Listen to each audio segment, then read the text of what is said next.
Walk on, Taya. Good to see you.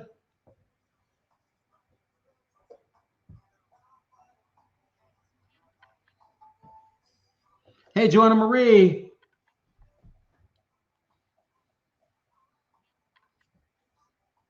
What up, Karen?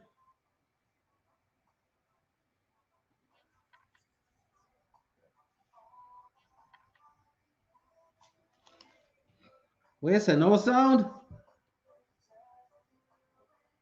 Hold on there.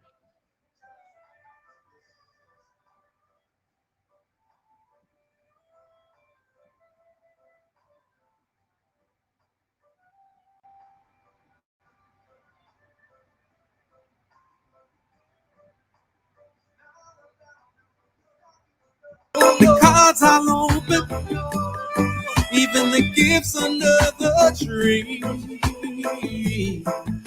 What makes it special? I'ma stay now. You getting some music? You getting some music? Tell me if you're getting some music, Joanna. Tell me you're getting some music. Me and my family, to you and yours, Merry Christmas. Easy. The jingle bells, smell the pumpkin spice. It's my favorite time of year. And the carols play. Everybody's nice. My heart is filled with cheer. There's joy in the world.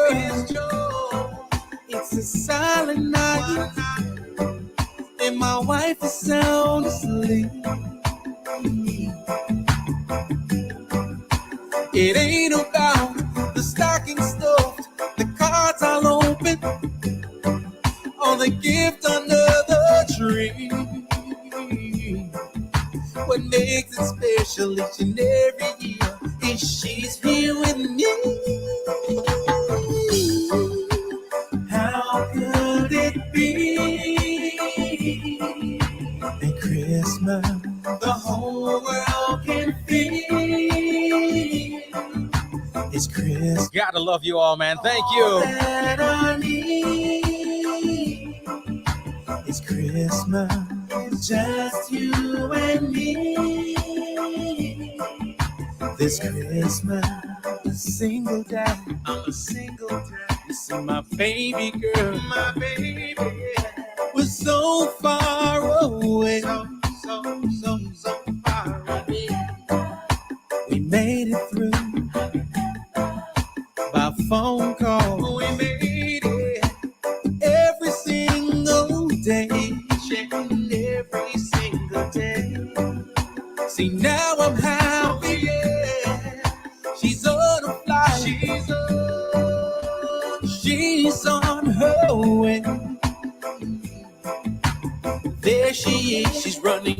it to me with her arms wide open and a smile on her face.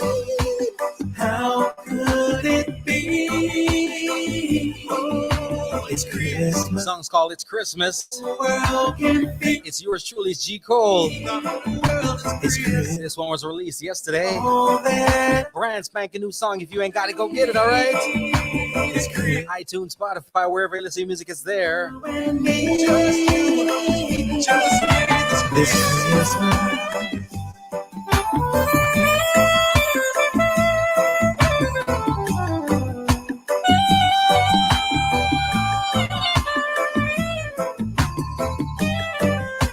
It's not about the stocking stuff, the cards I'll open, even the gifts under the... Thanks, Carlene. Appreciate you. What makes it special each and every year is that you're both here with me. How could it be? How could it be? Christmas, the whole world can feel. It's Christmas, all that I need. And Christmas is just you and me. This Christmas, how could it be? Christmas, the whole world can feel. It's Christmas, all that I need. And Christmas is just you and me. This Christmas. This is Wayne Warner saying J. Cole, legal businessman. Bang, bang, boom. I mean say this a protege, homegrown with G. Cole, what you say, but make them know what reggae music we a play, Hey, this is Protege, the one and only representing for G. Cole, you know. Check it. He's out. And we said them not got no style like we. G. Cole, them not got no style like we. None of them no wicked, no wild like we. Accurate. Kabaka Pyramid representing for the #1 selector and radio host. It's all about G. Cole. Keep it locked. Accurate. Hey, what's up? It's your girl, Kali. I'm hanging out with your boy, G. Cole, on the Homegrown Show.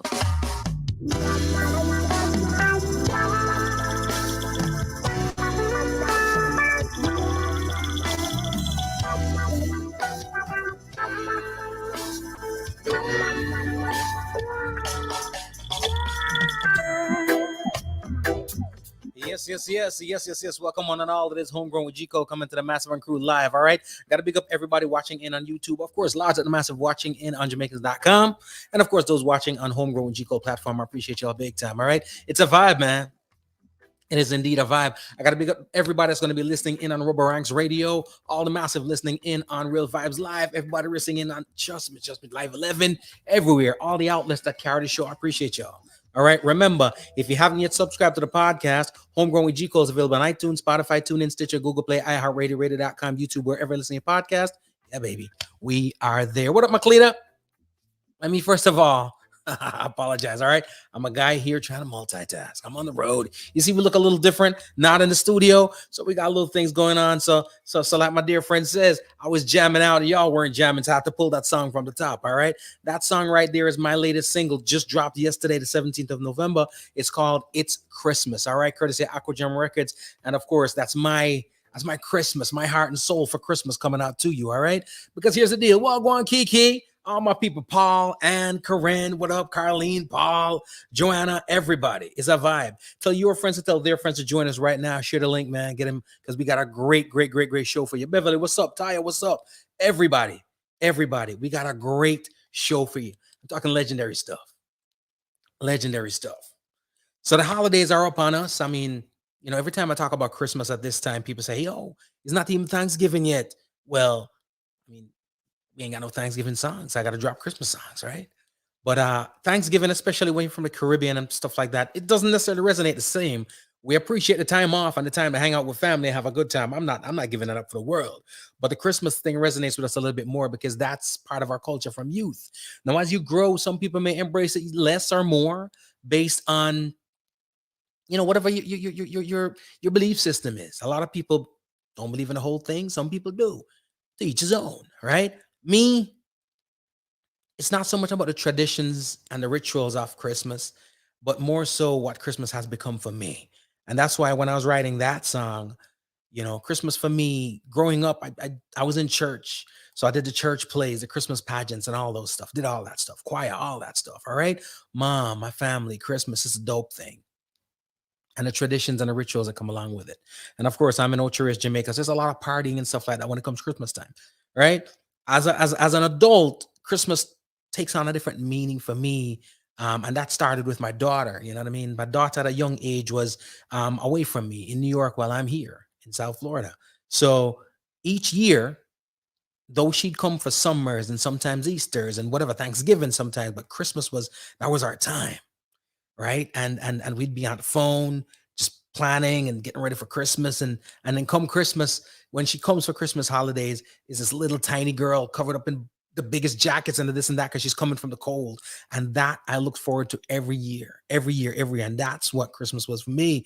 Then of course, got married, and Christmas got it even bigger and better for me, because then, I have a family of my own that we're putting together our own Christmas traditions and rituals. So that's what you're hearing in the song here, right? It's Christmas. That's what it is for me. Again, not to take away from anything else. I've been asked over the years to do something Christmassy, and I was like, I didn't want to reinvent. I didn't want to do another interpretation of a Christmas carol, because I just didn't think the world needed to hear one more from me. You know what I mean? You never know. Maybe we'll do so, but I was so moved to do this one this year that I had to. All right. So some visuals may even be coming for this one, but I want to say thank you to everybody that supported it thus far. All the streams, all the downloads, everything. If you haven't yet gotten the song, make sure you go ahead and get it, download it, stream it, whatever you do. I appreciate y'all big time. All right. Thank you so much. And of course, you see my lovely family on the cover. It was a surprise to them. They had no idea. No idea. This is the first time I've ever been able to drag out and carry on a surprise for them, and it worked. So they had no idea, but it worked for me. Right. So thank you all so much for the support. And I'm going to drop another one. I got something from Joanna Marie coming up later, but we got a dope show. And of course, before getting into tonight's show, I want to say thank you. All right. Thank you. Much respect. Large up, big up, a whole lot of love to all of the people on the front lines doing it for us and laying it down for us. Our nurses, our doctors, our paramedics, first responders, firefighters, those people in emergency rooms. All right. I want to big up everybody, radiology folks, pediatrics, mental health professionals, social workers, everybody in the trenches. All right. Courier people, all the courier services that's making sure your packages get to you on time. Big up the post office, the pharmacists, everybody. There's a lot of people around here that's making it happen for us. And I am eternally grateful. I know you are too. All right. Enough of that, though. I got a great show for you. Listen, this world of radio and broadcasting is an amazing platform. It is a challenging platform, right? You got to deal with a whole bunch of personalities, professionalism. Dealing with personalities, not just from an artist and production and music standpoint, but even the radio institutions and stuff like that. It's a lot. Many people can't endure and exist for a year, for 2, for 3, but 45, you know how many presidents rolled through for it to get to 45, right? I'm telling you. So we're celebrating a couple of things. A birthday, right? Big numbers, and we celebrate birthday today. Tomorrow ain't promised. And especially in these abysmal times, you know what I'm saying? But whenever we get an opportunity to celebrate and live up, we got to do it. So we're celebrating birthdays, and we're celebrating special moments, anniversaries, all in one. And today's guest, none other than legendary broadcaster himself. All right, the broadcaster's broadcaster, the artist broadcaster, the musician's broadcaster, responsible for so many artists getting their break. I want to say getting their break, being able to travel, being able to do a lot. We're going to get in. All right, I'm talking about the one and only Mr. Clinton Lindsay. Sir Lindsay, how are you today, sir? Hey, hi, I'm good. Thanks for having me. That's a great introduction. I was wondering if you're talking about me or someone else all these years, So it's good to be here. It's a pleasure. It is a pleasure. It's a pleasure. You know, when I decided, I need to have a conversation with you, the hmm usual process is, especially for someone like yourself, I got to do a lot of preparation. Um, But I purposely said on this one, I said, no, you know what? I need to be in real time with the people. I need to learn. I need to have everything in real time. Right. So I put the preparation to the side Aside. So and we'll say, have you a know what? conversation. We're gonna have a conversation. All right, First of I'm all, happy ready. birthday. Happy birthday when Thank it you. comes. 2 days ago, the 16th, Wow, I turned the wow. magical 65, Nice. and at the same time celebrating my 45th year in broadcasting. Mm-hmm. Started when I was 20 years old. Wow. I just entered New York Institute of Technology, Mm-hmm. 1976. Entered in the fall of 76, Mm-hmm. and and by October I was on the radio, Wow. and I stayed there for 4 years and one semester, Mm. and then after that, 1982, I joined WHBI in New York, but later changed to WNWK. Most people would know it as WNWK. But when I got there, it was WHBI. And I stayed there until it went off 1997. And over the years, I've worked other stations in New York, WWRL, Mm-hmm. WRTN. Mm-hmm. I simultaneously was doing, and nobody else have done it, I don't think, but I was doing three cities, in a week. I would do New York Wow. Wednesday and Thursday. Mm-hmm. Then I would drive up to New Haven. I Wow. was I was on University's WYBC, Mm-hmm. and that was Friday night. And then I would go back to New York Friday night, and then by Sunday evening, I'm driving up to Hartford, Connecticut. Wow. I had a show there Sunday night and Monday afternoon on Trinity College. They had a radio station because in those days there weren't anybody doing it.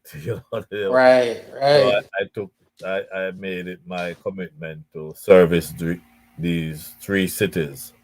We didn't have internet like how you have it now. You can be in one place and you have Right. to physically be there. And that's how my weekends were. But as a Wow. promoter, I would have shows and concerts. Like if Mm-hmm. I when I bring in a package to New York, I would have it in New Haven, and I would take it up to Hartford, Mm-hmm. Boston, and Springfield, and all that area. I would do. Wow. Traveling up the East Coast. And you mentioned it just now, and I'm thinking about it myself. The whole concept of you're doing three different markets, which means you got to get in your car and drive to the three different markets. Yes, yes. Right. Well, now you get on your computer and you get the thing popping, and you're in 40 different markets and 50 You different can be in markets, 100. a you know. hundred different markets. No, I had to drive because that's the only way. We didn't have the technology that's available Mhm, now, mhm. and it's so funny how I got on Yale University's station. Right. Um, there was a guy over there, a Jamaican guy, that challenged me to a clash. Because in those days, I was the first one to be involved in radio clash. Wow. DJs versus DJs, Right. and I had a clash in 1970s, 1986 with Philip Smart, Mhm. and he was my main rival in New York at the time. Right.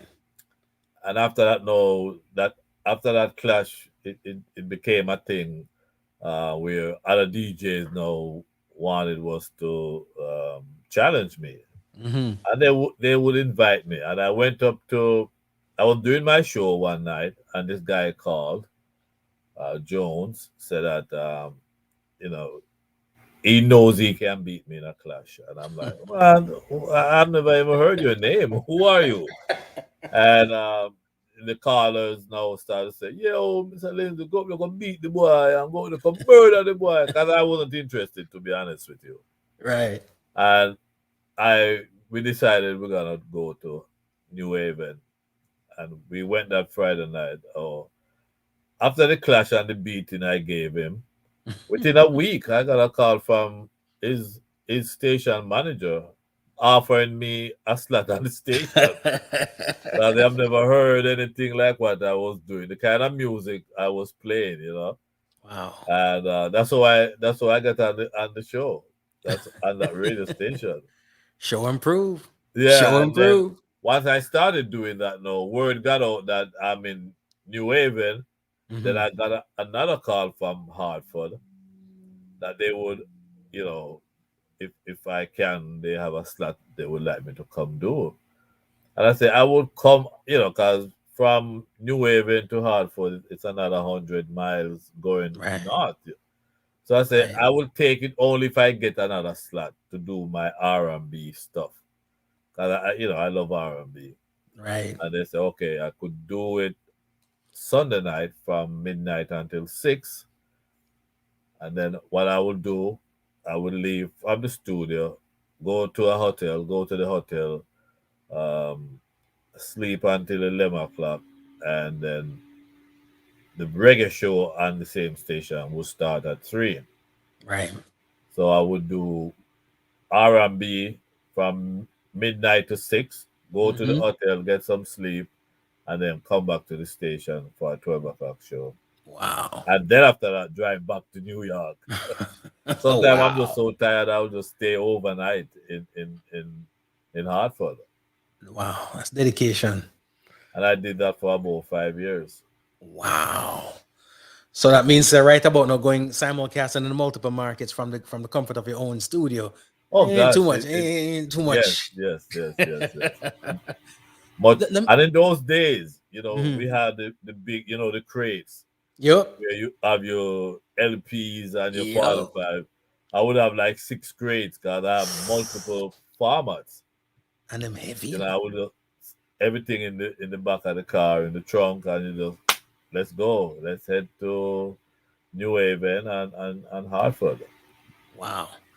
You know, when you mention crates and packing up the music in crates and taking it with you, because what I get from you when you talk about that is the physical, the feel, right? Yeah. And I think that we've lost something, the fact that we no longer have that feel. Right. The music is emailed from one to another. Right. Do you feel that way in terms of there's a difference with me picking up my physical vinyl or even a cassette or CD or whatever, and put it down and playing it versus just digitally going into the atmosphere and finding some music and playing it? Is there a different, not the sound, but the feel for you? With the vinyl, it was a personal touch. It was a personal connection between you and the music. No, it's not. It's not like that anymore because it's a file. And for instance, when you used to get your CDs, you get the credits and who played and who produced and who played this and who played that. With these files now, you just get the song and the artist. You don't know. Yeah. So there's a disconnect for me as someone who been coming from that era. Right. But Right. these young DJs now, they don't know nothing about the vinyl, Yeah. days, so they can't miss something they never experienced. Right. But Right. for me, as someone that used to travel with 3-4 crates at night, Right. I remember. You know what I remember? I remember I was the first Jamaican DJ to play a CD in New York City. Happened Wow. December 1989. Man. And I came in the station and I saw them with these, whatever they were doing, putting up these machines. And so one of the engineers asked me, if I know what this is. I said, no. I thought it was another tape deck because it Right. almost looked like a tape deck, the Yep. double deckers.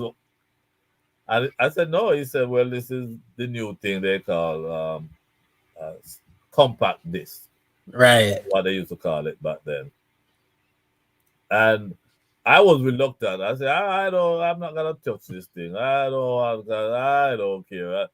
And he was telling me that this is the future and all of that. But I had a guy that was in my camp, and he was very tech. He's a tech, what do you call a techie? Mm-hmm. And he was telling me the quality of the CDs and all that good stuff. But one thing he said to me that sold me on the CD, he said, you instead of you carrying all these crates, you could put all 20 songs on one CD. And I'm like, what? So yeah. And when I thought of carrying all these crates and so on, and when he convinced me that I could put, 20, 19 songs on a CD, I thought that was best for me because, I was Yep. developing shoulder muscles. So that's how I ended up. I accepted the compact disc. Right. And of the The evolution. convenience of it, I could carry 100 songs in a little folder like this Right. instead of having, the milk crate. Yeah. And what happened now, New York City started to enact laws where when people take milk crates from restaurant back in the back of a restaurant, they were increasing the fines because all DJs, travel with Milk crate. milk crate. Yeah. And there was what was happening? There was a shortage of these crates. The DJs them take them away. Yeah, man. Because nighttime now, I would go to there was a place, a coffee place. Forgot the name of it, and I would go there 3:30 in the morning because they would put out these crates. But when the milk truck, the milk delivered, they would put out new crates and take the old ones. Right. And in those days, you didn't have cameras all over the place. You just drive up, open the back of your truck and throw it 2 milk crates and off you Keep it go. moving. Off you go. Oh man. The days. The Yeah, all the days. days, coming a long way, really. And it's so, for me, to see the changes over the years. It's good, and there are some bad ones. Right. Because like today, radio, people just play a mix. Back in those days, you have to play it and name it. It was the Yeah. catchphrase, if you remember that one. The broadcaster versus the DJ. Excuse me? The broadcaster versus the DJ. Yes, you'd have to Yeah. announce. You'd have to announce who the title of the song and the DJ. Yeah. Not the DJ, but the singer. The artist. Yeah. But today you can just mix one rhythm for half an hour and you have no idea who the performers are.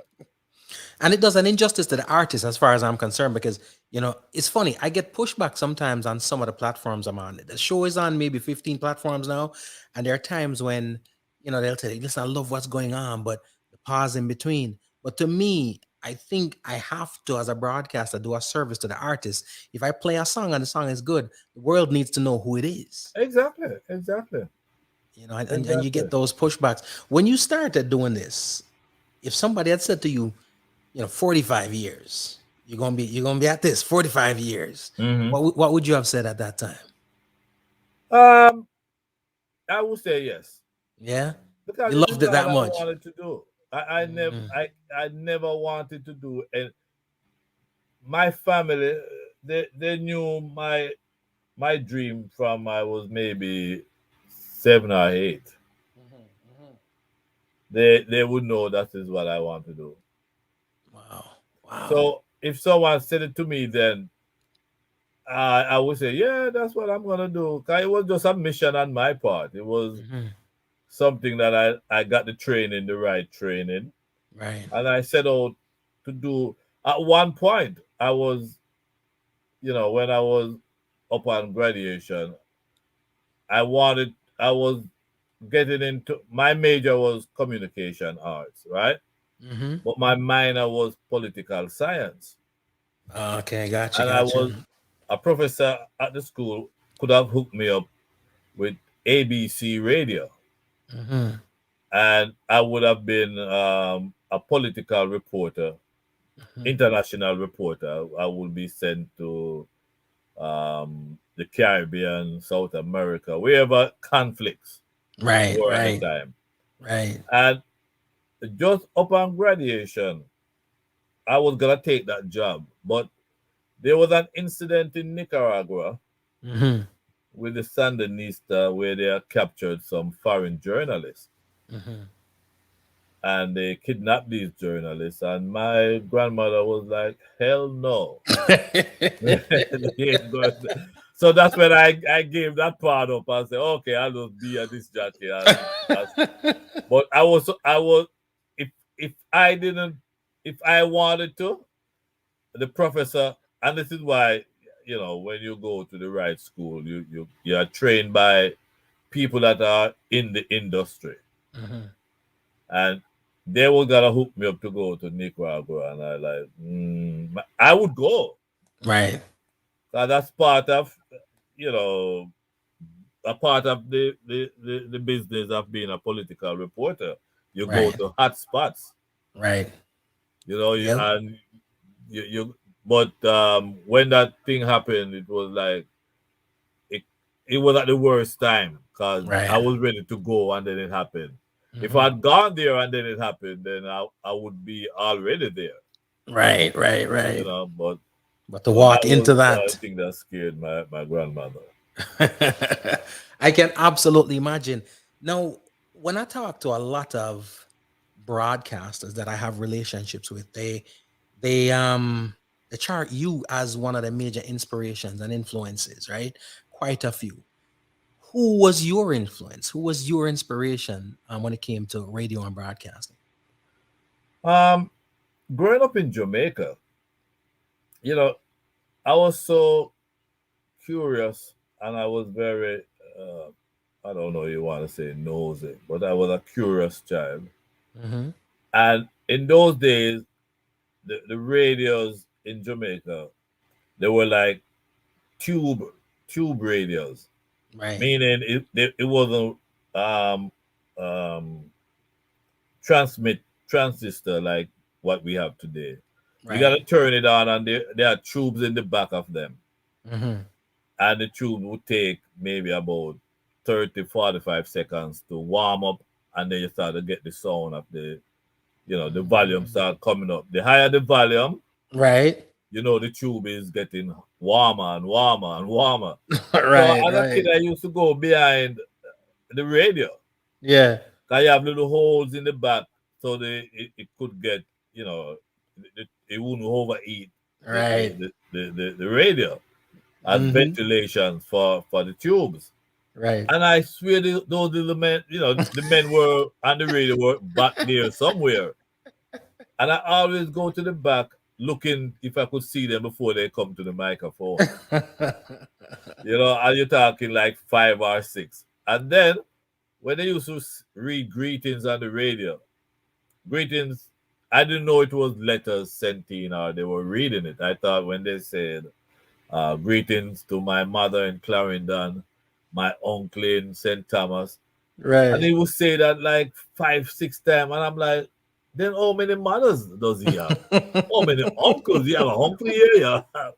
But didn't know that, it was greetings sent in Right. by listeners. So my Right. curiosity was always there with this radio thing. Mm. And the question you asked, I used to love listening to Winston Williams. Wow. I love Desmond Chambers, Nice. Radcliffe Butler. Oh man, that was my main.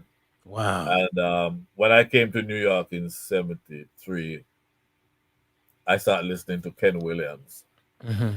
and he was a great influence on me also. Nice. Nice. It always, I'm that person that I love to look in the rearview mirror because I always feel like I get a more of an understanding and an appreciation for someone and why they do what they do when I Right. know the beginnings. Talk to me a little bit about growing up in Jamaica. What was life like for a young Clinton growing up in Jamaica? Um, you know, most people know by now my father died when I was 9 months old. He died in still Jamaica's worst train accident, Kendall crash. You could ask your grandparents about that one. Right. Heard So about it. yeah, he died in it. He was one of the victims. Over 200 people died, Wow. and he was only 19. Wow. And um, and my mother, they were like teenage parents. He was 18, my mother was 15. So after he died, um, my maternal grandmother took me in, and she raised me until with uncles and aunts. So I was really under guardianship by her, and so I Right. didn't really have a father or a mother because my mother was a kid. Right. So it was like the village. Village raises a child. Yeah, I was raised by the village, Right. uncles, cousins, and so on and so on. And the fact that my sister would say to me, "Yeah, yeah, sure," but the fact that I was like half of an um what do you call it now? I didn't have a father, right? Right. Right. My grandmother, my mother's mother, paid extra attention to me, and she tried to fill the role as a matter of fact, I didn't even know she was my grandmother until I was about 9. Wow. You thought she was Well, mom. I just grew up as her son. She Right. raised me as her own child, and I call her mama, Right. mama. And when I was told she's my grandmother, I was so upset. I was what? Grandmother, I don't care what you want to say. Who's ever told me? That's my mother. So, and then when she left for America, she found this other lady that was so good. We call her Aunt B. She took over raising me and my sister. So I was like a bit privileged because my grandmother, anything I wanted as a child, like Right. even when I was 10 and 11, my toys for Christmas didn't go to the market in Spanish Town. My own came in from I had to go to the post office and get that parcel. Right. So I Right. would have the more advanced toys. Right. I never knew what it's like to. I go to the Christmas market on Christmas morning just to go with friends, but not to buy toys because Right. my grandmother made sure, I was taken care of. So I was kind of. My sister would say, "Oh yeah, they spoil you," but I wouldn't say that. I wouldn't say I was spoiled. I was just Trust me. well loved, and my uncles and my aunts and everybody chipped Right. in and raised me. Right. Um, it's again, I always feel like people who are raised by grandparents, no slight, no indictment on parents. I am one. But there's a certain warmth that come with people who are raised by Oh yes, grandparents, oh yes. because grandparents are so warm Oh themselves. gosh. You know what I Oh, mean? oh man, trust me. And there's not like learning at the feet of, because And sometimes my your parents is just a generation ahead of you, and they must see too much more than but yeah, you know what I mean? I endorse that anytime. My grandmother was a stickler for education. Mm-hmm. Cause back in those days, um, because she felt this responsibility to step in as a dad. Mm-hmm.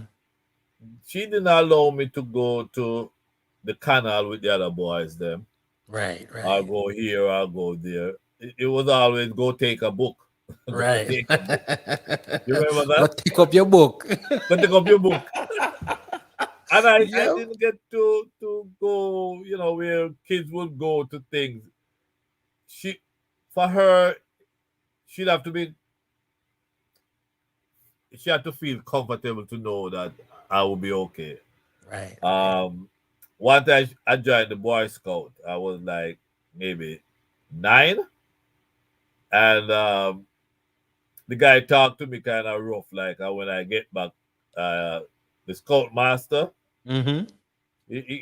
I was never used to that kind of treatment, someone talking to me so rough. And so Yeah. when I went back, home. She Mhm. asked me, "Oh, was it?" And I told her the guy, oh, it was rough. And that was it for me. She never said me back. She never said me back.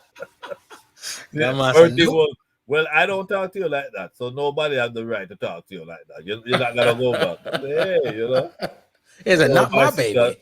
always say that I'm spoiled, but I won't. Grandma will protect you, man. Grandma will Yeah, protect man. you. To this Not my day, I baby. miss her so much. It's amazing. Growing up in Jamaica, you have the political climate, which I always felt like the political climate as a whole attributes to the music. When we talk about even like a Bob Marley and stuff like that, I feel like the time period, that the era that Bob Marley came out in was also a process that gave the light to the music. If the political climate wasn't as such, some of those songs probably would have never, they Right, wouldn't have been necessary. right, right. The same thing when it comes to radio. When you were growing up listening to radio back then versus listening to radio, not even necessarily now, but when you became an adult and you ventured into the world of radio, what was it that, because I'm sure there were some things that you wanted to improve upon or change or stuff like that. What was it that you were tasked by yourself that you wanted to improve upon versus what you grew up hearing in radio? Well, I left Jamaica at age 17. Hmm. So I really became an adult in the Bronx, New York. Hmm. And when I came, the other guys that were on radio before me, they were just focusing more on the mainstream reggae acts, the Bob Marleys, the Jimmy Cliff, the Third World, and the Burning Spears, and so on and so on. Right. And the dancehall artists, the second tier, they were being neglected. Right. And Right. the Little Johns and Yellow Man broke out and he was getting mainstream attention from these guys. But Mhm. the Brigadier Jerrys and the Lone Rangers and the Johnny Ringos and those guys, they were more popular on cassettes than they were on the radio. Gotcha. And I remember um, someone had hired me. I just got started on the radio, and this guy hired me to fill out a form for him that he wanted. He called me college boy. Hey, college boy, come here, fill out this form. And he was doing. He used to promote in the 70s, and then he wanted to me to go and get Yellow Man for him. Fill out the Right. form, took it down to Federal Plaza, have it approved by immigration, and I went down to Jamaica.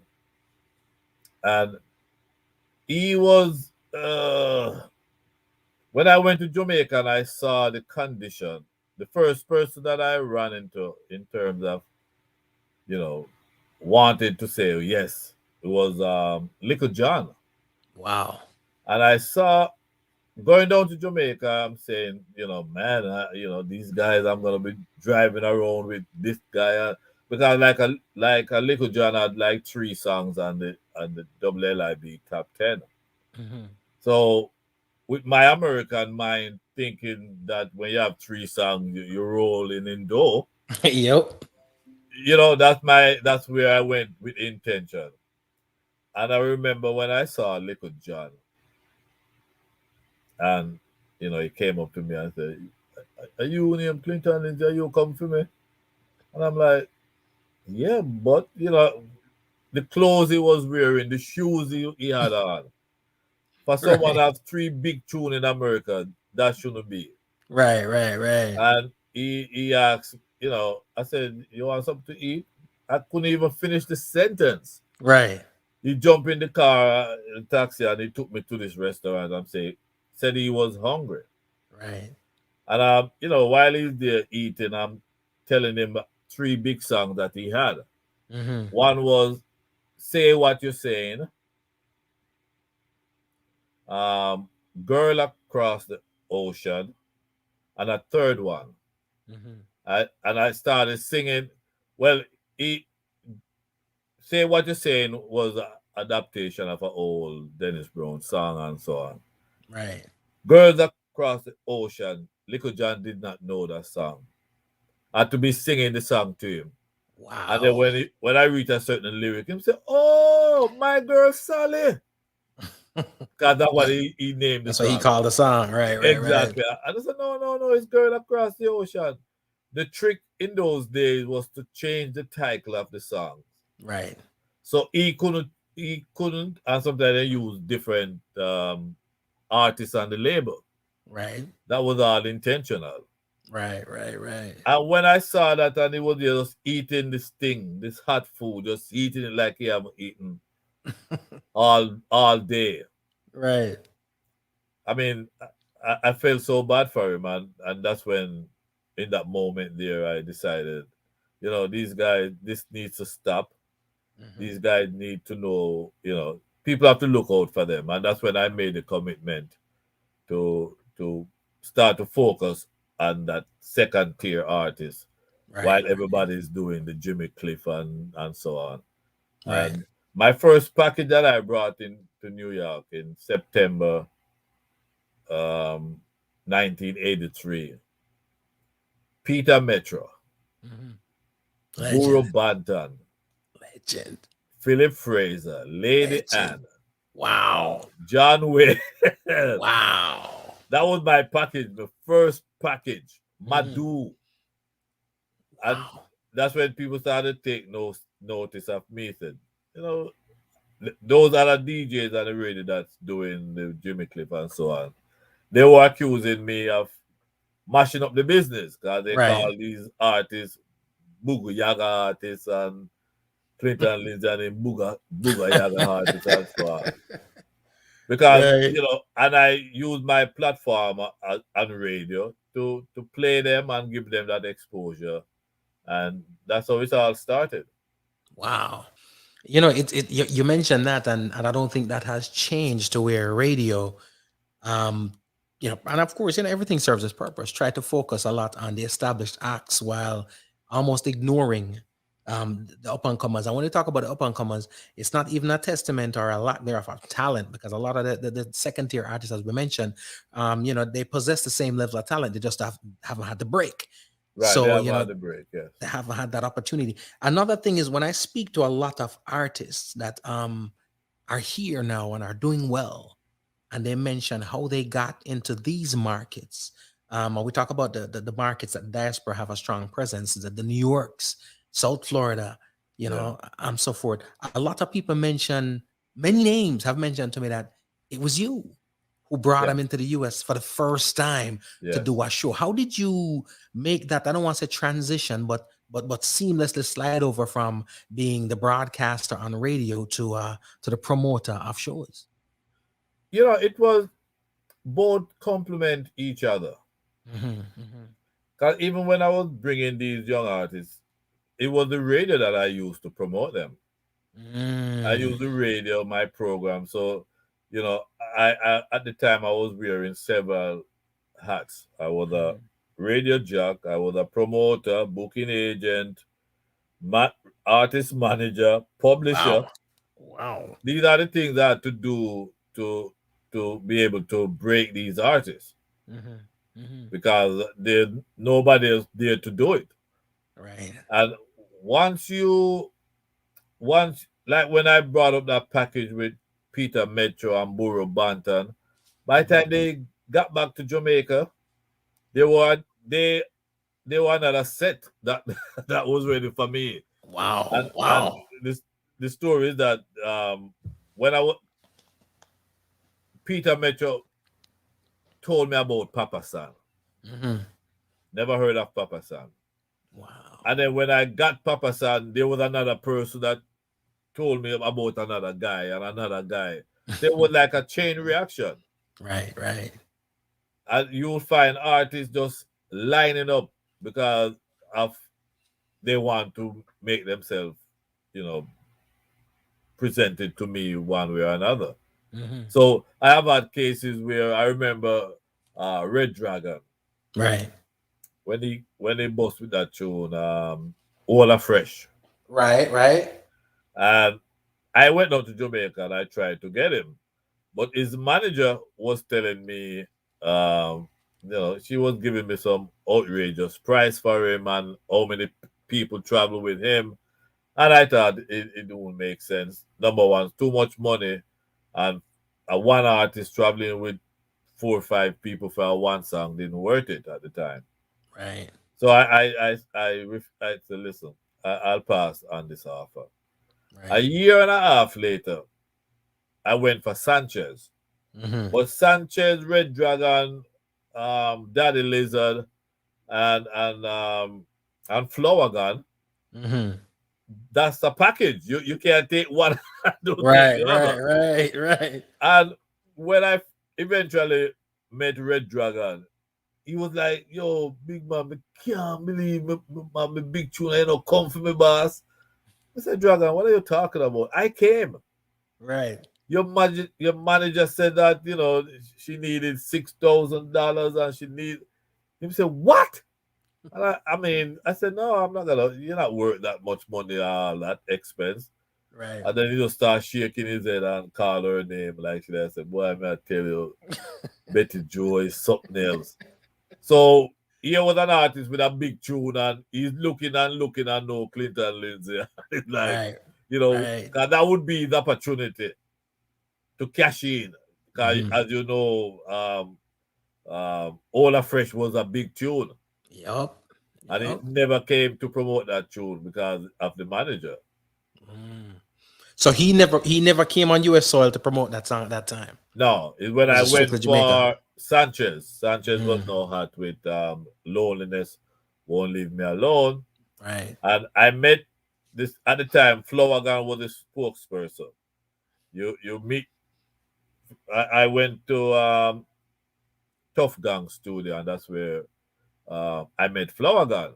Mm-hmm. And I said, "Boss, if you want Sanchez, he comes with Daddy Lizard. He comes with Red Dragon and me." Right. And they were Right. all making a little noise. So it wasn't. And then Red Dragon had a name, a year and a half before with All All fresh. Fresh. Yeah. So it was easy to bring all four of them Right. and that package. So we toured that package for a long, long time. Wow. And you've seen the different avenues of it. Managing the artists, like you said, promoting the shows and doing all that. And the avenue you said you used to promote all that is the radio. I think, and I've always felt like, especially nowadays, that radio is becoming it's always been necessary, still is necessary, but I feel like it's becoming underappreciated. Especially because of social media and so Yes, forth. I think so too. People don't value, they know that they know the worth, because if they're doing stuff, they still want to reach out to radio, Right. but they kind of undervalue it in exchange for the value of social media. When you look at radio right now, and I'm sure you've heard people say, well, terrestrial radio is going away, it's going to be all internet and so forth. What's your stance on that? Because you yourself come from, the brick and mortar institution of radio, and right Yeah. now you are just as entrenched in the digital aspect of the radio space. What was your feeling when people started coming out and saying, maybe this was probably maybe 10 years ago, saying, hey, the internet situation is going to go ahead and make extinct of terrestrial radio? Yeah, that won't happen. Mm-hmm. That won't happen. Caribbean culture, especially not this generation that's born in America, but Caribbean people, radio has been embedded in them. If you remember the days, radio was the only means of communicating with your neighbor. They used to have death announcements and all those things. You will know who died in the country and Gata died in the country. It was through radio. True. So we have that connection to it that it's not gonna, it's not gonna go anywhere. Yes, this generation is more into the internet and all of that. But for older folks like me and my children that follow, radio is still an important.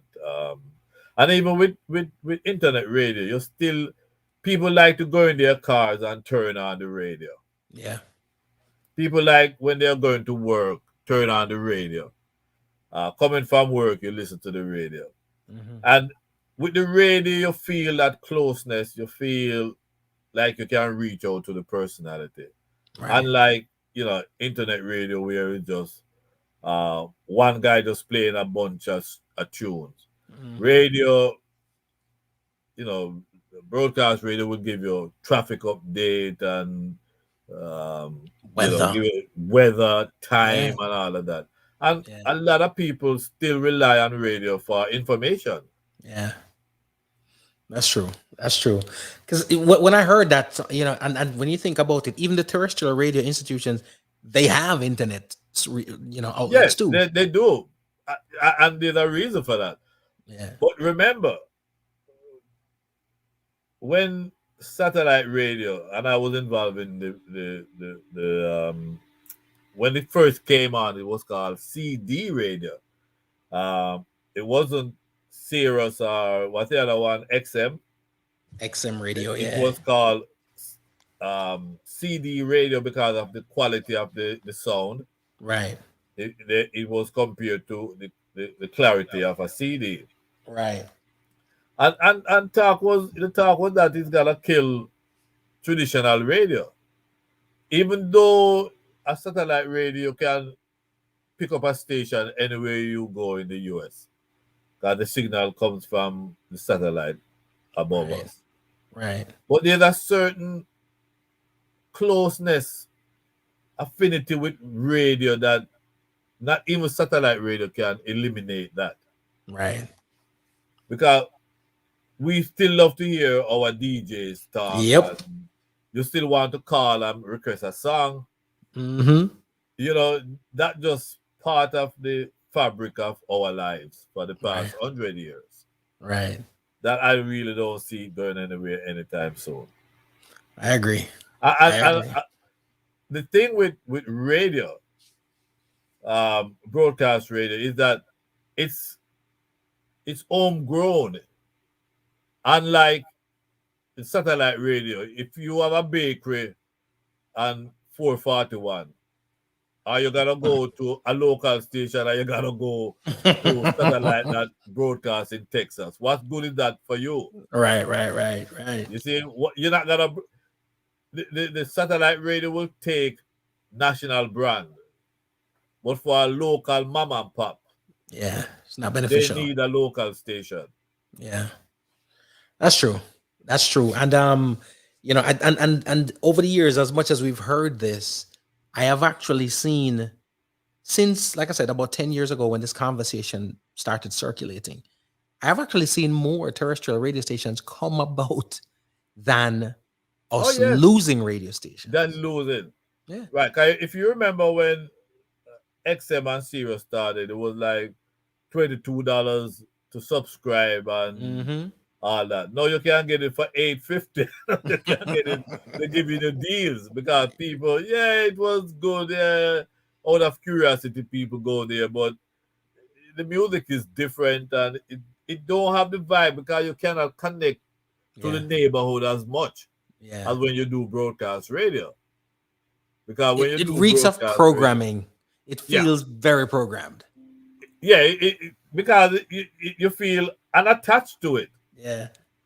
You could be driving on 441 right now and listening to, let's say, local station like WABS. Mm-hmm. And they will tell you, oh, don't go down on Merrimar Boulevard, there's an accident. Right. You can't get that from satellite radio. That's true. That's true. That's very true.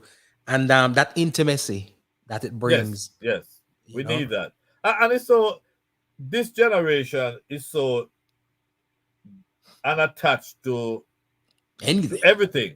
They don't have they today they sample this and they don't like it, them gone. We before them, it's like a family, it's like a village, your friend, your neighbors. There's sentimental attachment. Yeah, sentimental attachment. We have that. You're absolutely right, because they just flip the page. There's things they'll be interested in today, and you think that it's making an impact, and tomorrow you ask them about it, like, oh, I'm not into that no more. They can move on to the next. They move on to the next. Exactly. I love it. I always wonder, because a lot of times one of the things that for me that I find peculiar is going to restaurants with culinary professionals. You know, because you always wonder, can they really go to a restaurant with a critiquing and the whole nine and the whole nine? As a broadcaster, as a broadcast extraordinaire, what's your reaction when you get in your car? You're no longer behind the microphone and behind the console. I know you got to dial in and listen to other folks on the radio in this day and age. What's the feel for you when you're listening to other broadcasters? You know, I try to encourage young people. Like over the years, I've tutored quite a few of them, including Marlon that you're very close to, and I usually I try to give the opportunities because I know I'm not gonna be around forever, Right, and I also know that these young people that want to be in radio, they just need an opportunity. right, right. So I try to, like a Marlon or Dub Chris Dubmaster in New York or the late TK Smith and all these guys I've trained. Mhm. Um, Listening to them, I kind of hear a little of me, Right, and it's a good feeling because when I'm not on, I have a DJ Roy in New York or a David Levy mhm. doing things that I have showed them or I've taught them to do.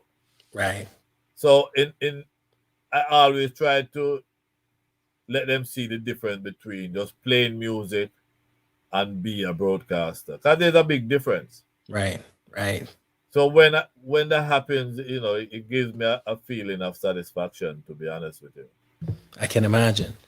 I can imagine. And to do this for so long, you got to be a lover of the music, and you've seen the change in the music too. Yes. I know I get a ton load of music coming my way, so I know you get Oh gosh. Oh a gosh. Oh gosh. vast amount more than I do. Yeah. How you feel about the music that you're getting in your inboxes these days?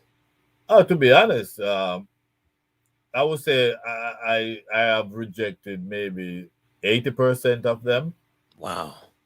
Um, I get 15, 20, singles per day, and if you multiply that by 7 days a week, by 4 weeks, a month, and so on and so on, we're It's a talking lot. hundreds, Yup, yup. hundreds of singles I get. But I don't promote, guns and derogatory lyrics and so on. So, and I notice today you have more of that coming in more than the cultural or the religious side.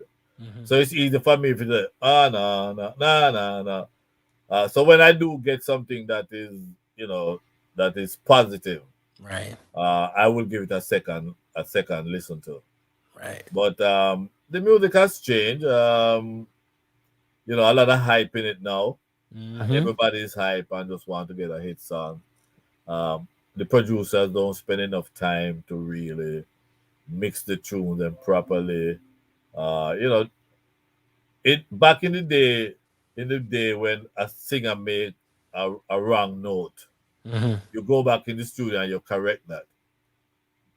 It's somewhat no, I listen. I'm not a musician. I don't know how to read notes, but I can tell when I hear a bad note. Right, And I've right. heard so many, and I can't believe people really release this. Yeah.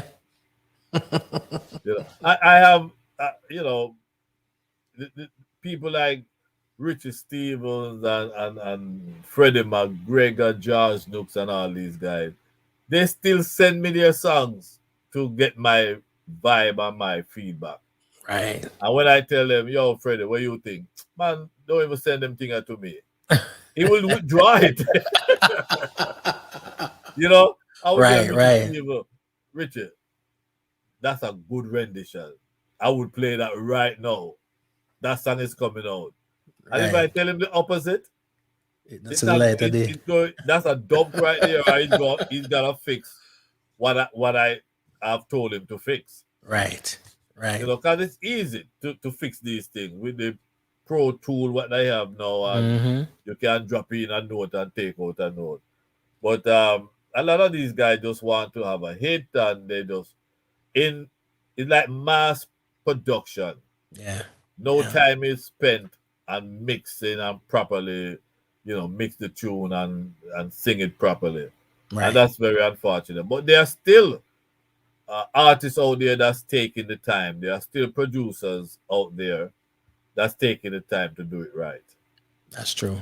That's true. You know, I hear the conversation a lot about the decline in the quality of the music and stuff like that. And I am at the point where I get so much good music because I do get good music. Yes. The thing is, a lot of times that it's coming from the same source. You know, a Yes. lot of times you get a plethora of good music, but it's coming from the same sources. But I'm starting to wonder: is it that the quality has declined that much, or is it just that the volume has increased so much? You know what I'm saying? So Yeah, that it's a good statement you made there. But I would think based on the volume of songs I get per day, Mhm. I would think the quality. I think Right, the right. issue is the quality. Mhm. Because back in the 70s and 80s, there were a lot of music, but it was 80% good and 20% bad. Right. Today is 80% bad and 20% good. So I believe the quality of the music has gone because, like I said earlier, the artists, the producers are not taking the time, Right, right. Just want to get are something not out there. taking the time to really do a good production. When I get Right. a song, that I can tell time was spent on this song. Yeah. And one of the producers, our production team, Reggae Global Entertainment, they take the time. As a Right. young company out there now, Right. Right. they take the time to really do a good, good production. And you can tell when you hear the bass line is right and the mix is proper, the Mhm. person singing is all in the right key. You can tell the difference between somebody just do something in their basement or wherever Right. and passing it off as music. Right. There's a big difference there. And like I said, I'm not a musician. I don't read. I don't read notes. But God gave me a pair of good ears. I can tell.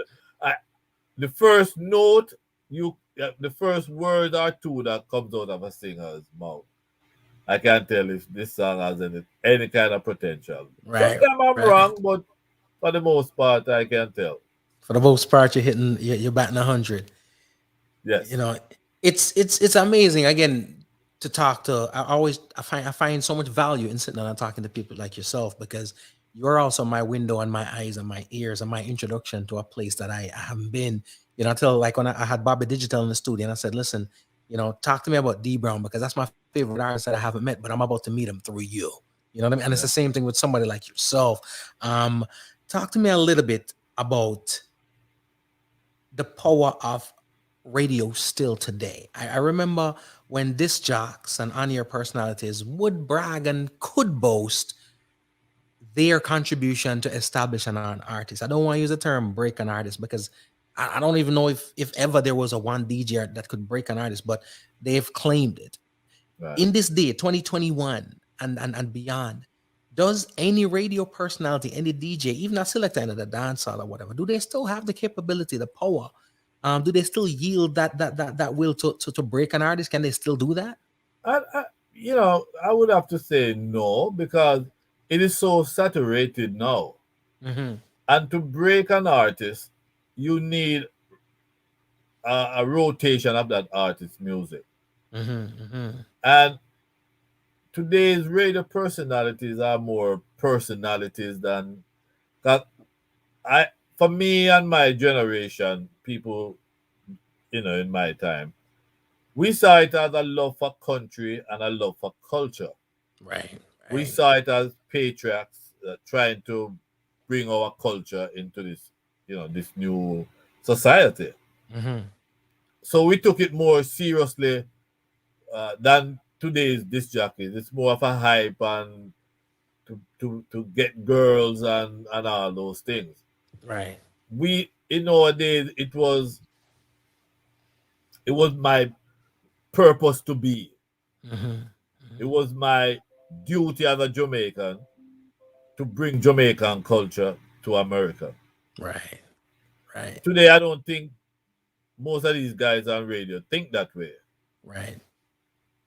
So it's Right. kind of hard to say, well, can they break? If you remember the days when there was a Barry G, Mm-hmm. everybody tuned into Barry G.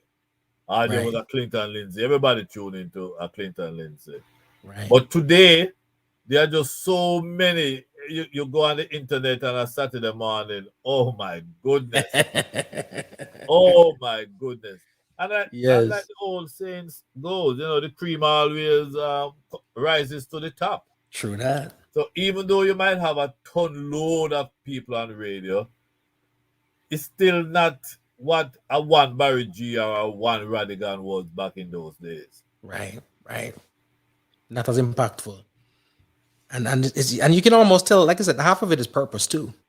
Yes. People don't have not, the verbiage I used to my mom one time describing myself and my brother, like we're not on the same mission, no matter how you slice it and dice it. It's not the same mission. Exactly. Not the same mission. Could be from the same household, do the same things, but you're just not on the same mission. Talk to me a little bit about radio. And when I say radio, I have this feeling, and I've said this all the time, that radio is different from the dancehall. Radio is different from your cassette deck, your tape deck, your personal space, your headphones. Yes. So being that certain things are allowed on the radio and certain things are not. And we do see the lines getting a little blurred. Yes. I presume the reason for that a lot of times is because we've brought a lot of personalities from the dance hall sphere on radio because, somebody have their own popularity and their following, they're bringing that over now. Yeah. But with the lack of training and not necessarily formal training, but just training in general, then you see those lines getting blurred, right? Yeah. How do you feel when somebody says it doesn't matter? You know what I mean? As long as there's an audience for them, let them play. Well, let's go back to what I said previously, that today's radio people don't see it as a responsibility of theirs to make sure you're gonna promote the finest part of your culture. Back in our time, there was a thing you call a third class FCC license. You have to have that to be on the radio. Now, radio, you just have to have a personality and you have some catchphrase, or you can be on the radio. And with the opening of the internet, that even make it worse because it's not as regulated by the FCC as a broadcast radio. You get a license and you have to follow the rules and so on and so on. If you violate those rules, you can be fined or you can lose your license. Right. And the internet it's an open market. The internet, anybody can put a laptop and a mic and you call it radio. Right. So that's the difference between trying to regulate internet and a broadcast station. Because a broadcast station will not allow certain things to go on that will violate the FCC. Right. They know they will put in their license in jeopardy. And with the internet, this is why you can play just about anything. Yep. And most of them don't have that responsibility. They don't feel it's their responsibility. I hear people talk all the while. Oh, it's your responsibility to monitor what your child listens to. And I disagree with that. I think, especially the freeness that the internet allows you to have, you as a broadcaster should feel responsible as to what you're putting out there for people to hear. Right. The music you play on the radio, internet or broadcast radio, it shouldn't be the same music you play in the dance hall. Yeah. What you play in the dance hall shouldn't be what you play on the radio. And a lot of these young people don't know the difference now. True. They will play from the popular in the dance hall, they can play on radio, regardless of the lyrics and so on. Right. And I think that's where you draw the line when it comes to regulating and be responsible. You have a lot of DJs that would tell you, even singers and recording DJs, I'm referring to. When you say, listen, all these gun lyrics, it's not good for a 10-year-old to hear it. And, oh, that's not my responsibility. I'm an artist and that's what I do. It has to be the parents have to. And that's where we have the problem right now. Why all these things are going off. The crime rate is high. And people Yeah, gonna say, oh, the music is not a part of it. But the music influence it children. does. If you want to have a hit song, come up with a chorus that children can latch on to and you will see. That is so true. You That is of so true. course. You That's want a hit song, you find a chorus that little children can latch on to and you so how big that song becomes.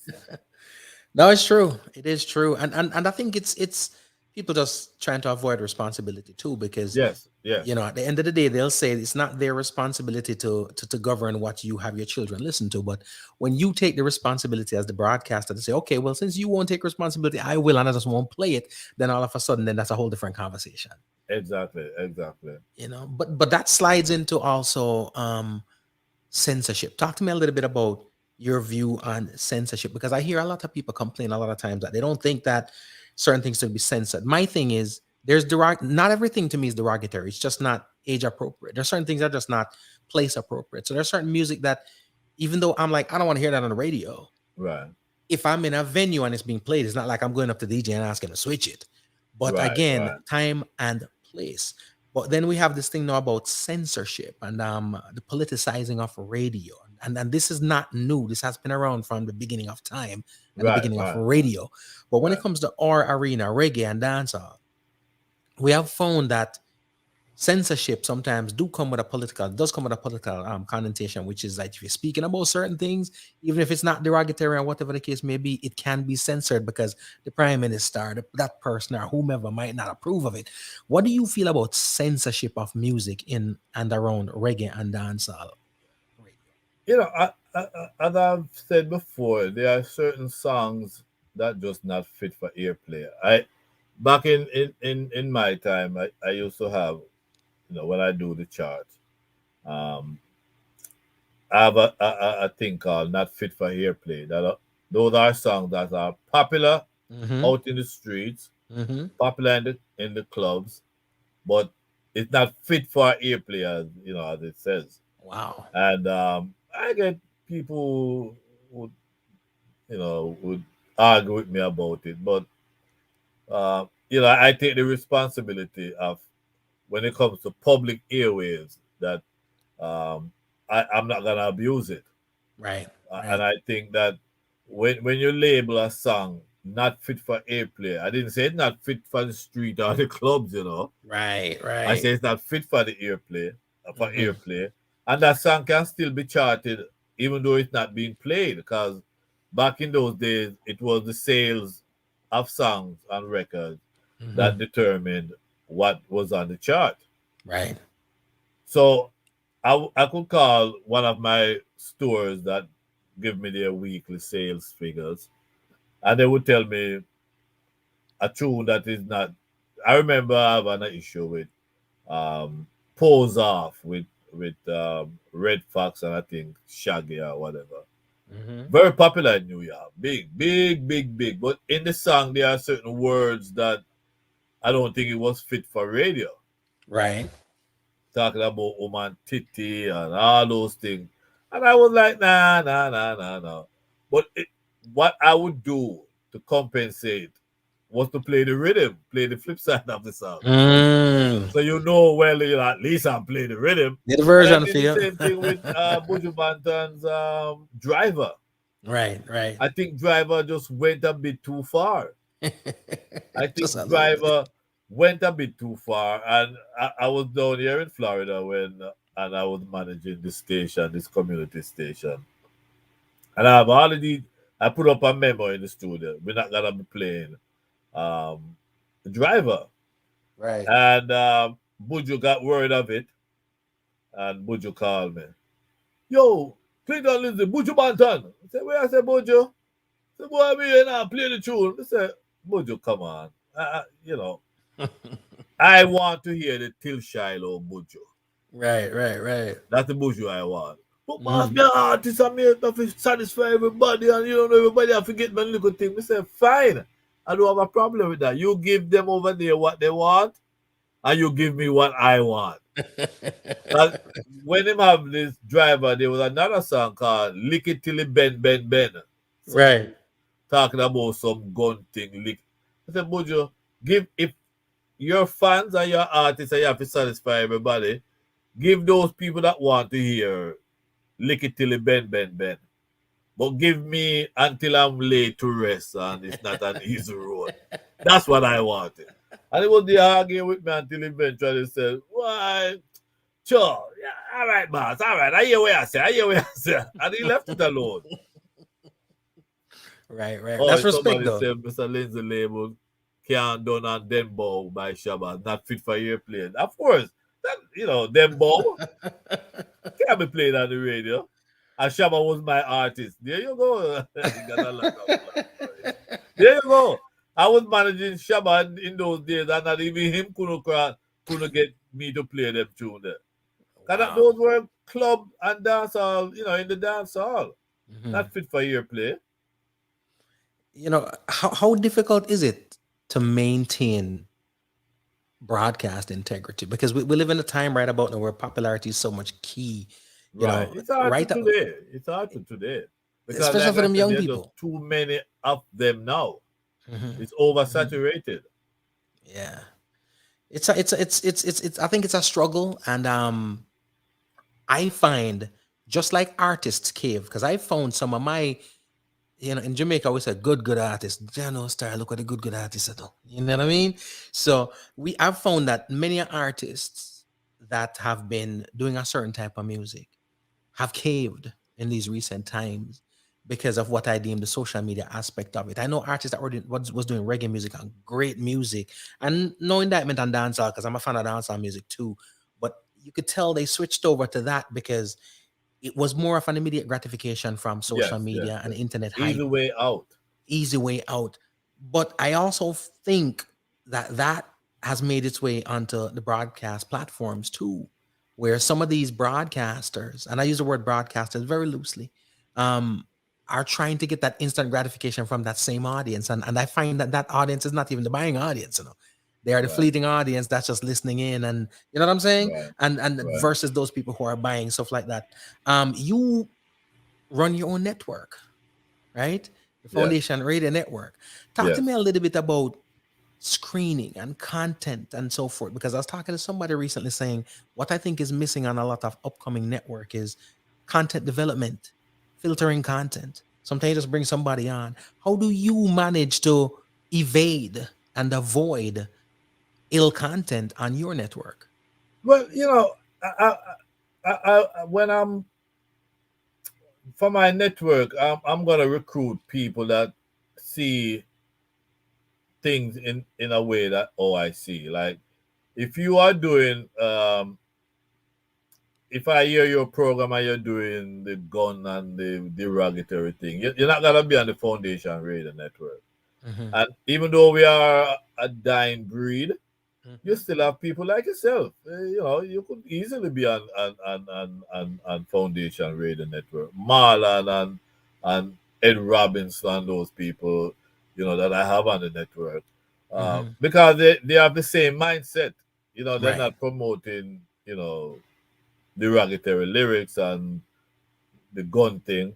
So Right. it's easy for me, and I try to maintain, no matter what the circumstance may be, Mhm. I am sticking to the foundation. This is why I call it Foundation Radio Network, Wow. because I'm promoting foundation. And I have a phrase on it, a motto that says, big people music with the young in mind. Mm. Meaning the music is big people, but if you're a young person, you want to be a part of it. Because when I get a song from you or from anybody else, Right. it's still big people, but you still appeal to The this younger audience. Yeah. generation. I'm Yeah. I met a 15-year my my wife's sister has a 15-year-old daughter, and I was amazed. That girl, she can tell everything about Gregory Isaacs. She can tell everything about Dennis Brown and so on. So Wow. that all of them are gone in that direction where there's no return, you know. Mhm. Mhm. So you do have young people that can appreciate foundation music. Right. So Wow. it's easy for me to to to to go through that web of trying to find like mind, because there are so many of us out there that see what's happening and don't want to be a part of it. And this is Right. why we said to them, we said to the audience, I said to the audience, that regardless of what, there's still good music out there. We just have to find them. Yeah. Yeah. You That know, is like so I true. said earlier, that if I get 100 songs for the day, 20 can be played and the other 80 is a waste of time. So out of that 20, if I get 20 every day, that's like 100 can play song for the week. Right. So now Right. I have to Right. sift through that 100 and see, okay, what 5 or 10 I can take. Because Right. for me and people like me, in terms of foundation, we don't have enough time to play all the music that come our way. And I'm sure True. you know that. I'm sure Absolutely. you, if I'm on 7 days a week, 24 hours a day, I still cannot play all the songs Everything. that are coming out. That's true. That's So you true. just have to just pick, select songs based on your criteria, based on what what you want. But you can't play all of them, because I get some good songs, G Cole, good songs coming out of England, coming out of the Caribbean. But can't, I don't have no room. Because Yeah. to make a hit song, my friend, you have to put that song in rotation. Yep. Yep. Programming. The program, you can't just play it today and when I make a hit song, it's on my rotation playlist for 3, 4, 5 weeks. Right. Right. Because that's Right. how people, when you get repetitious with people, they Mhm. get to like it. And, oh yeah, okay, okay. I have Absolutely. DJ that come in with a bag of new tune this week, a bag of new tune next week, and a bag of new. So the song don't get enough rotation to make an impact. True. True. And that's where I think we see it a lot with it's a reggae and dancehall thing because I'll be honest with you, when my favorite R&B singer or my favorite even hip hop singer, pop singer or whatever put out a record, they allow the record time to breathe, to make its Yes. rounds, to penetrate the different markets, and then they go out and they promote the records and they push the records and they support the records. And when it comes to reggae and dancehall, you don't get that. There's a disposability that comes with the music, and it comes not just from. I mean, I think the audience is now conditioned to expect that, but it Yes. comes from the artists and the producers and so forth. Even from radio, where an artist will give you a record on Monday, and it's a nice record, and by Friday somebody says, "So, wow, I mean, I have nothing new." You know what I mean? Yeah. And I think that affects us significantly. Yeah, big time, big time. And I try to. I'll give you a case there. I'll give you a recent case. Sweet Caroline. I got it early in the year from Lukey D. Hmm. And we played it through, we make it into a hit and so on. In July or June of this year, Shaka Demos called me, say him have a new tune. I said, all right, send me the tune. It was Sweet Caroline with him and Freddie McGregor. Hmm. Even though it's a different mix, a different beat, and it's a different song, I was reluctant because I just finished a Sweet Caroline. And I'm like, Shaka, yo, brother, no, man, me not play this song. Me not play it because we just did Loki D. Right, right, And my right. big, my boss just play the tune. All right, yeah. Many people them decide if they want to hear it. We say, all right, Shaka, all right, I'll do that. At least, I'll do that for you. Right. And I was so wrong because this Shaka Demos Freddie McGregor version of Sweet Caroline, it has a pop taste to Hmm. it, a Hmm. pop flavor to it. And while Lukie D's version was a straight lovers rock, Right. one drop rhythm. Right. And as you may know, the song with Freddie McGregor and Shaka Demo, that version it's even bigger Yeah. than the Lukie D's version late last year, early this year. Right. You never know. Like you say, you never know. Never You know. never know. But I kind of feel the same way because I've had two records, and I won't say the artist, but I've had two records where I got phenomenal versions of them from an artist, and then in about 3 weeks, 4 weeks, and I'm not saying that the artist might not have been working on it, but about 3-4 weeks later, I get the very same record by another artist, right? Yeah. And unfortunately, the first ones were the better ones, but I now have two versions of the same record. And as a broadcaster and just a lover of the music, I'm gonna play the one that Yeah, I'm that's the feeling one the you most. feel. Yeah, Yeah. the one you feel. So I always wonder if artists don't take that into consideration. Me personally, if I'm dropping a record and another artist drop the record, I probably won't put it out, or I might just put it on the shelf for a little bit at a time. Sometimes they don't know. Sometimes they don't know, and sometimes they're rushing to. Right now, as we speak, there are 4 different artists with a song. One of the biggest R&B song right now. Biggest R&B song. It's called "Leave the Door Open."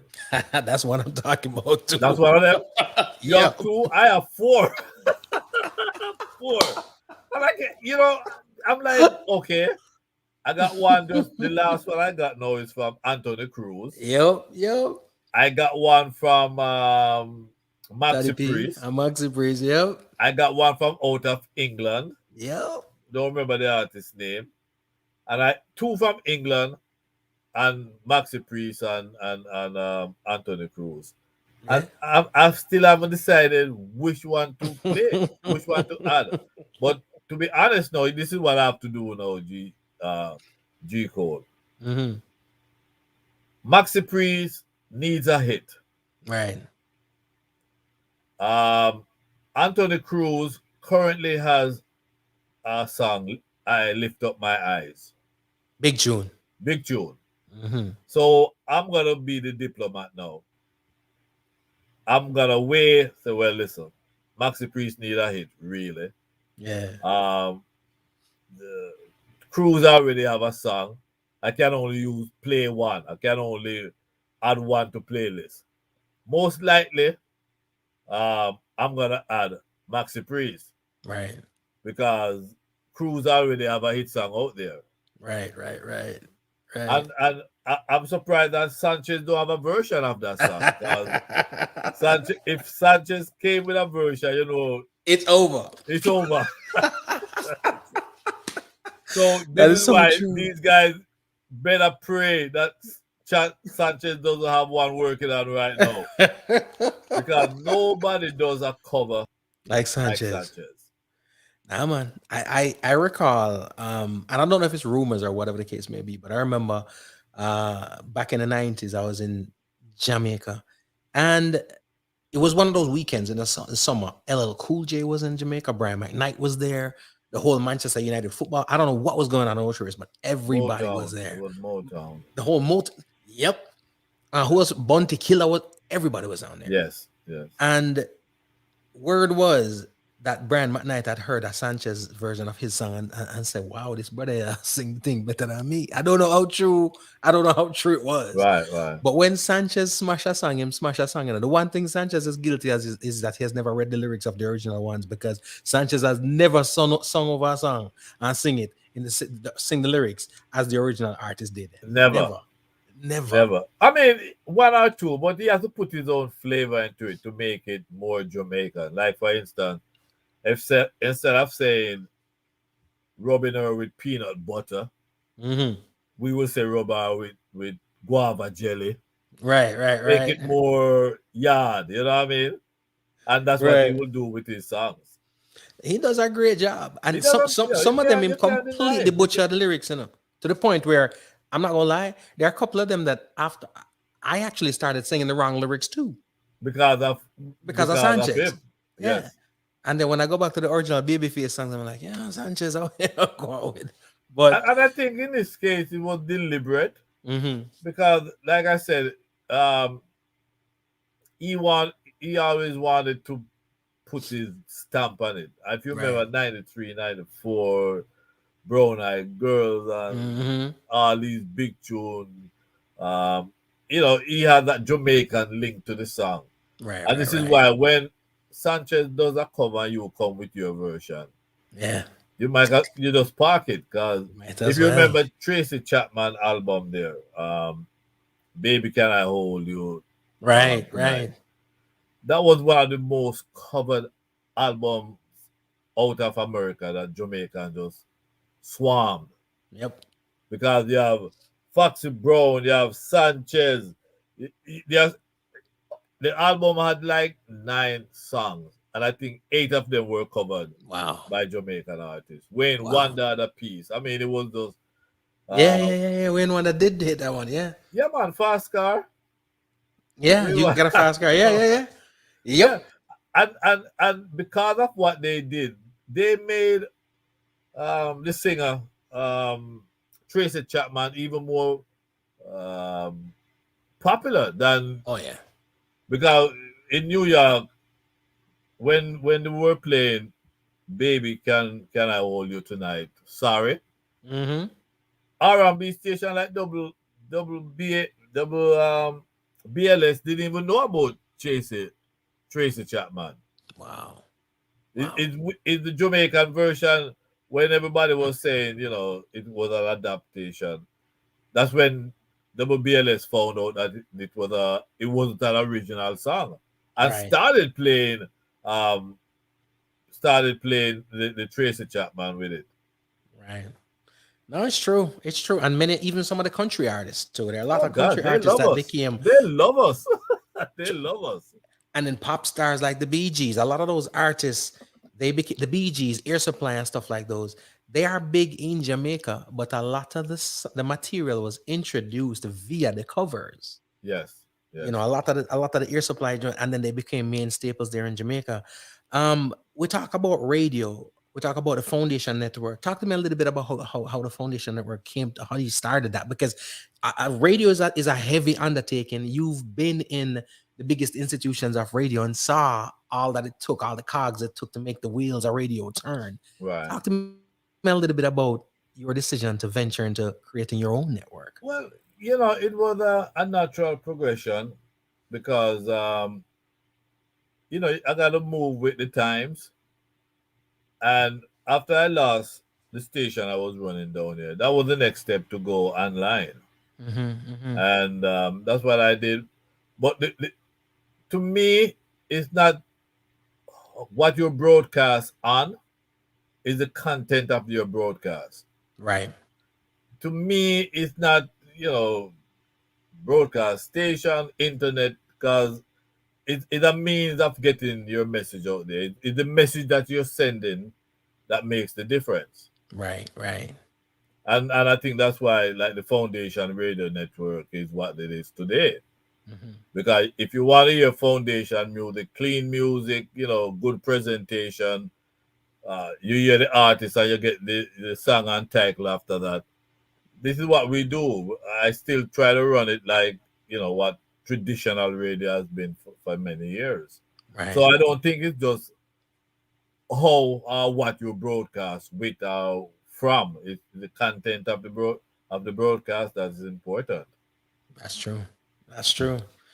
45 years in the business, Sir Clinton Lindsay. 45 years in this business is Yes. a phenomenal feat. Right now, I don't know. And it's very hard, like I said, to especially radio. Radio can be such a thankless space, right? And Right. it's very taxing. Have you ever had those days where you're up on, yes, I'm done with that thing, it's time for me to Listen, go. I say all the time, especially Mhm. in this moment. I love what I do. I love Right. it. I love it. And unlike some people who on the radio and just can't wait for the day is done, Hmm. that really happens with me. Wow. If I'm Wow. not feeling well, I'm only human. I'm not feeling well. But I look forward to come on the air at 12 o'clock. Right. I love it. I can't imagine what else I could have done or what else I would do that would bring that love that I have for radio. Right. I just Right. love it. I think having the right people around me also helps because it's not a one man show, Right. and the fact that I'm willing to help you if you come to me and ask me for help as long as I can do it in terms of producers and artists and those people. They get that vibe and they always come back to me for help and need this, need that. And if I can do it, I'll do it. So Right. Right. it's not just one thing, it's a combination of all of those things. But mainly it's you know, anybody can bake a cake, right? Right. What's your recipe? What's the ingredient in yours that make yours taste better than the other guy? Well, that's the same thing with me and radio. What? Yeah. You depend on this big station. What can you do? What have you done? Right. I could be on the smallest of station, the smallest one, and be more effective than someone coming from the satellite above. True. True. You know what I'm saying? So, Very, very true. before I go, I want to again remind people of the big celebration, virtual celebration that's coming up on Sunday. Yep. Sunday at 6 o'clock. It's 6 p.m. It's this 65-45 virtual celebration. 65 years of my life and 45 years in broadcasting. And we have forbidden, and I promise I won't be calling any names because if you call one, you have to call them all. And I don't want to be accused. Oh, my big up this one and then beat me up and. So it's star studded, a lot of stars coming out. Yes. And I just want people to come on in, come watch it, and enjoy the performances and the greetings and so on. But just name it. 2 days ago, I got a clipping from somebody that I didn't even ask that person, and that person, one of the biggest names out there, and I'm like, wow. Right. So as I said, I made a promise that I won't be mentioning artists. Now we're looking at about maybe 30 artists that's gonna be in various, not just performing. You have artists that's gonna send greetings and so on and so on. But they're all taking part in this production. Right. So come on, watch us on my YouTube channel, Clinton Lindsay Official, Sunday at 6 p.m. November 21st. Over 50 artists will be participating. November 21st. We're talking about 65-45. And amazingly enough, it's you inspire people and when you're inspiring people, but it's very special to inspire people, but it's even more special when you inspire the people you have no idea that you're inspiring. Right. And that's what you're seeing when it comes to all the people who you didn't even expect. But I'm looking forward to the event. November 21st. And again, it's on your YouTube channel. And all of your friends, all of the folks that you're not expecting, all of the loved ones and everything are going to be on there showing and celebrating love for Clinton Lindsay. Because and let me just say on behalf of not just myself, but all those people behind the microphone, and also those people on the other side of the speakers that listen, thanks, because it's very refreshing. It's very refreshing to get content, and that's that little word there. I think is a little fleeting, and people don't know how important it is in this day and age. Content coming through the speakers, not just music, not just chatter, not just information, but content. Content of your character. That's right. Absolutely. Absolutely. So thank you very much, sir. And as I tell the people, this is the beginning. Truth be told, for me to sit down with you, there's a whole bunch I can't cover in one sit Yes, down. I You know what I'm can saying? imagine. Yes, So once yes. I get off the road and I'm back in the homegrown studios, I'm gonna invite you to come on through again and we're gonna open the thing again and have another Anytime, race day. brethren, anytime, because I have a story to tell, Mm-hmm. and once I'm invited, I'm here. So thank you for inviting me over, and thank you for having me Pleasure. on the station, and I thank you very much. Pleasure. And again, happy belated birthday. Thank you so Thank much for you. staying up past your bedtime for a while out with me. Yeah, it's been a long day. It's been a long day. So I what can do I imagine. do now? I just you will take care of the rest of it. I got you covered. All right. Thank you very much. You're welcome. Ladies and gentlemen, it's Clinton Lindsay, my guest tonight. And again, thank you all for rocking out with us. Sir Lindsay, have a great one. We're going out with some Joanna Marie Christmas music, all right? Thank you. Much love. Blessings. Ladies and gentlemen, thank you so much for rocking. I'm Mar Shepherd Wagwan, Joanna Marlon Burrell, Empress Unique, Samantha, It's late December. Echo Slim, You've been gone for a while. I just can't remember when's the last time I kissed that smile. Francine, thank you so much. Together. Francine Chin, ladies and gentlemen. The fireside. Still this picture of you and I brought tears to my eyes. For Christmas, all that I need is you next to me in my arms. For Christmas, all that I need is you here with me in my arms. For Christmas, Lodged by Mar Shepherd.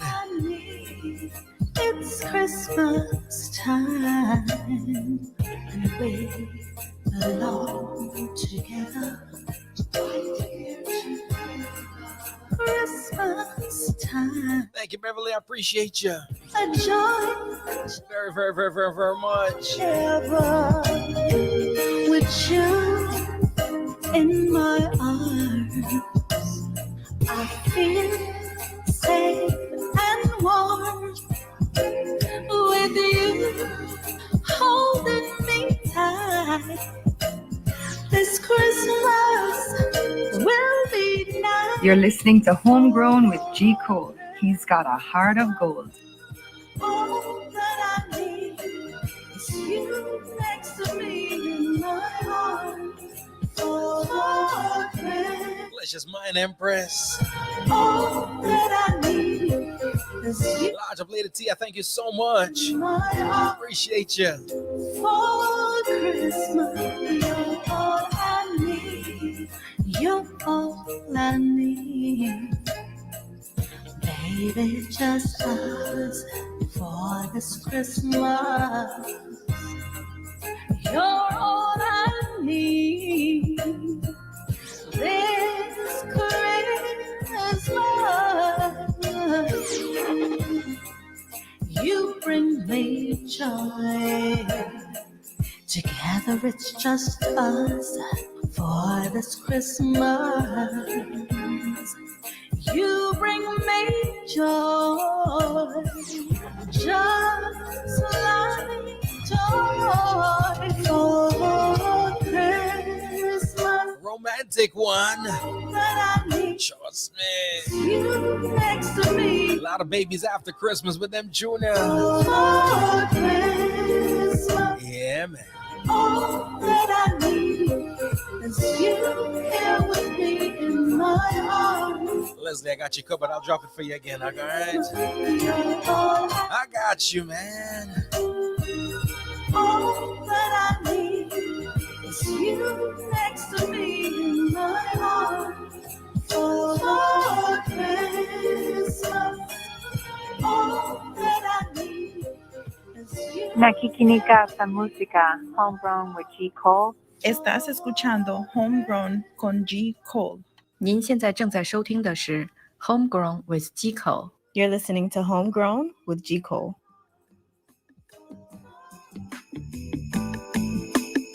Got you, Leslie.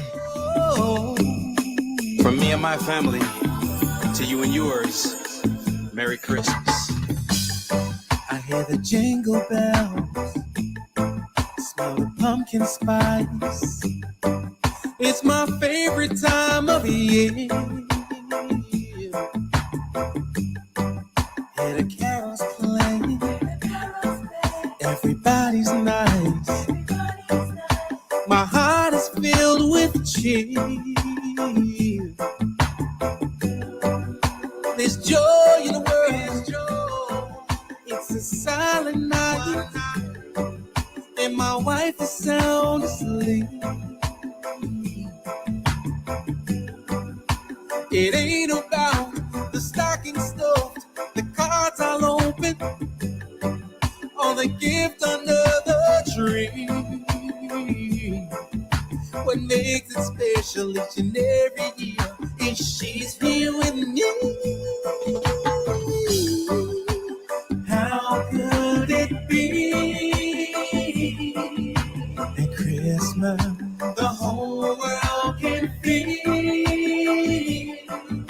It's Christmas. I got you. Ladies and gentlemen, it's called It's Christmas. It's yours truly, G. Cole. This is my Christmas From joint. me and my family to you and yours. Released yesterday. Go get it. iTunes everywhere, all right? I hear the jingle bells, smell the pumpkin spice. It's my favorite time of year. Hear the carols playing, everybody's nice. My heart is filled with cheer. There's joy in the world. It's a silent night. Thanks, Empress. My wife is sound asleep. It ain't about the stocking stuffed, the cards I'll open, or the gift under the tree. What makes it special each and every year is she's here with me. How could it be at Christmas? Rupert, large up. It's Christmas, all that I need. It's Christmas, just you and me. This Christmas, a single day, I'm a single day. You see my baby girl, my baby was so far away, so far away. We made it through by phone call. We made it every single day, checking every single day. See, now I'm happy, yeah. She's on a flight, she's on her way. There she is, she's running over to me with her arms wide open and a smile on her face. How could it be? Oh, it's Christmas. Remember to subscribe to the YouTube channel, all right? Homegrown with G. Cole. This one is dedicated to my wife and my daughter. It's Christmas. It's Christmas. It's just you and me. Just me. This Christmas.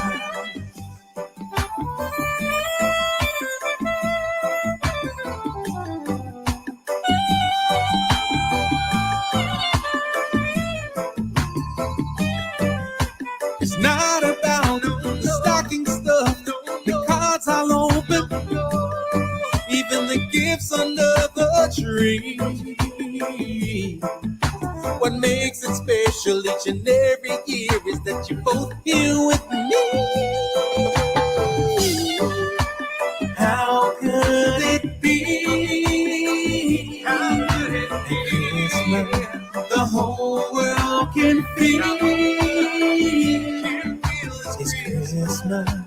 all that I need. And Christmas is just you and me. This Christmas, how could it be? Christmas, the whole world can feel. Definitely will check it out, Rupert. It's Christmas, Triple R. And I need. You gotta get up out of here. Lodge up, King Dub. It's my time to roll. Thank you all so much for rocking out. I appreciate y'all, all right? This Christmas. Remember, hit us up on social media at my G Cole, Instagram, Facebook, and Twitter. Subscribe to the YouTube channel. And please, please, please go get this song. It's Christmas, G Cole, available on iTunes everywhere. All right, Spotify, everywhere. I got to get up out of here. All right, late vibe tonight. Thank you all so much for rocking. Big up everybody over there at Jamaicans.com. Everybody watching in from near and far. Gotta go, gotta go, gotta go. But again, thank you all so very, very, very, very much. Have a blessed evening and happy holidays. Blessings.